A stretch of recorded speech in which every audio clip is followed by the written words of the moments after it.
one of the best ways to fight poverty and also terrorism is to educate girls and economically empower women by bringing them into the formal labor force, so they're actually productive members of society. You know, I guess it's, here, let me show you some photos. This is another, actually, violence against women. It's stuff that you have seen as well. And this is an example of why you know, the mistreatment treatment of women can lead to, I mean, she survived. Not all of them survived. But the other thing that we want to focus on, you know, in terms of why it's so important to economically empower women, is that women are more part of the solution. They're not the victims. They're not just the problem. And I think there's so much of an attitude that, oh, it's such a big problem, you can't deal with it. But the women themselves are the solution. I mean, you guys are helping other people. You are also part of the solution. But the women themselves, who are the victims, can become the solution. I think Bill Gates put it the best.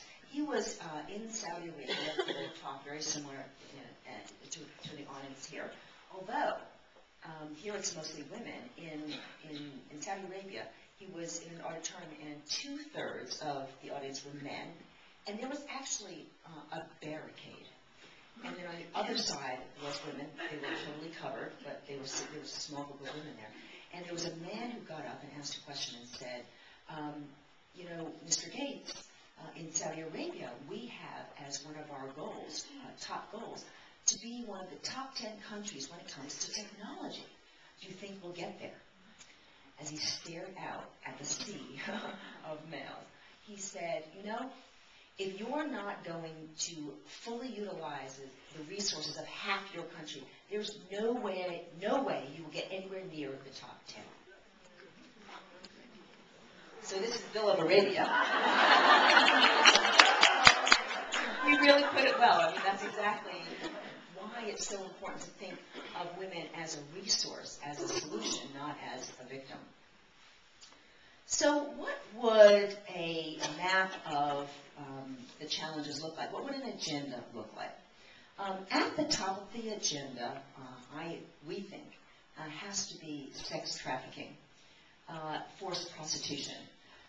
You know, this is a situation where women are basically girls. I mean, they are not even teenagers often, where they are kidnapped and transported far away from their homes, and then they are sold to brothels. And, you know, it's not just forced prostitution because they're not even paid a penny. You know, it really, the only thing that we could really come down to calling it when we thought about it was it's sex slavery. I mean, these girls are enslaved. And it really became palatable for us when we made a visit to Cambodia, and we met some of these prostitutes there, and including Long Cross. Long Cross was 13 years old when she was kidnapped and sold to a brothel. And she was sold as a virgin several times over, and she had a couple of abortions. And the second time she had an abortion, she was recovering, and she just felt horrible. But the brothel owner said, you go and work. And she resisted. And when she resisted, the brothel owner gouged out her eye. I mean, this is the kind of thing that it happens too many times, more than it really should.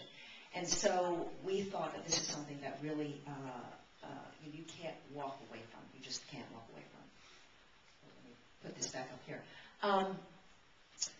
No, I think that one of the things that really got us involved in this was when we were living in Japan, and Nick went to Cambodia for the first time, and was just doing some stories. He actually spent an afternoon in the brothel as a reporter. He was interviewing a 14-year-old and a 15-year-old. And the 15-year-old was explaining how after she had been kidnapped, her mother had spent months afterwards searching all over Cambodia for her. And just a week before Nick got there, the mother found her in the brothel. And so Nick looked at her and said, well, why are you still here? And she said, well, the brothel owner told my mother that he had paid good money for me. So if she wanted me back, she'd have to buy me back, and she didn't have money. So Nick knew that this was a front-page story, but that these two girls were probably going to stay in the brothel and end up dying of AIDS. So the next time he went back to Cambodia, before he went there, he called up the New York Times, called up the lawyer at the New York Times, and he said, so does the New York Times have a policy on buying human beings? And the lawyer scratched his head and sort of said, no, the New York Times does not have a policy on buying human beings. So he went to Cambodia and he bought 2 human beings. He actually got receipts for them. Yeah, they give receipts. And so we talk about the two of them, Stray Mom and Stray Ned in the story. There's lots of ups and downs, and this is Stray Ned, and this is Stray Mom in the white on the left, on the right. And you know, there's lots of ups and downs, as I mentioned in their stories. But in the end, you know, you can save these girls. You really can. You can help them an enormous amount. And they can become very, very productive. The second item on the agenda has to be maternal mortalities. And I don't know how many of you know this, but you know, around the world, a woman dies in childbirth every minute. That's how many women die in childbirth.